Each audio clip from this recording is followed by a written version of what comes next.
코스피가 장중 8,000선을 터치한 이후 큰 폭으로 하락하면서 사상 최대 수준으로 치솟은 B2에 대한 강제 청산 우려가 커지고 있습니다.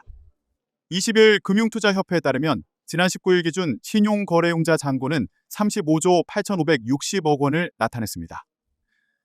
역대 최대였던 지난 15일보다는 다소 줄어 36조 원 아래로 내려왔지만 여전히 36조 원 안팎을 기록하며 우상향 추세입니다. 코스피가 지난 15일 전입미답의 8,000선에 오른 이후 이날까지 약 10% 급락한 가운데 신용거래융자 잔고는 2%밖에 줄어들지 않았습니다. 신용거래융자 잔고는 투자자가 주식 투자를 위해 대개 한 달 이상 증권사로부터 돈을 빌린 뒤 갚지 않은 금액으로 B2의 지표로 여겨집니다.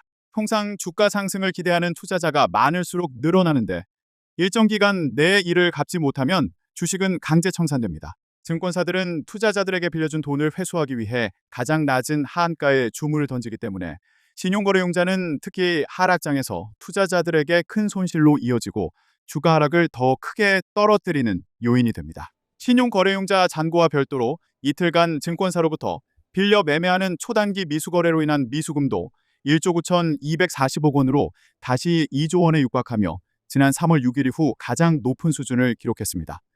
이 미수거래에 따른 반대 매매는 지난 18일 917억 원에 이어 19일에도 676억 원을 기록하며 이틀간 1,500억 원이 넘는 주식이 마이너스 30%에서 강제 처분됐습니다. 지난 18일 반대 매매된 917억 원은 이란 전쟁 발발로 코스피가 크게 요동치며 급락했던 시기인 지난 3월 8일을 넘는 것으로 2023년 7월 3일 이후 가장 큰 규모입니다.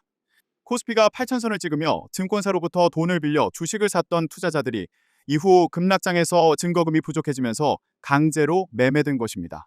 신용거래융자 거래 역시 투자자들이 갚지 못하면 미수거래와 마찬가지로 반대 매매를 통해 강제 청산된다는 점에서 36조 원에 달하는 신용거래는 투자자 손실은 물론 증시 하락의 트리거가 될 수 있습니다.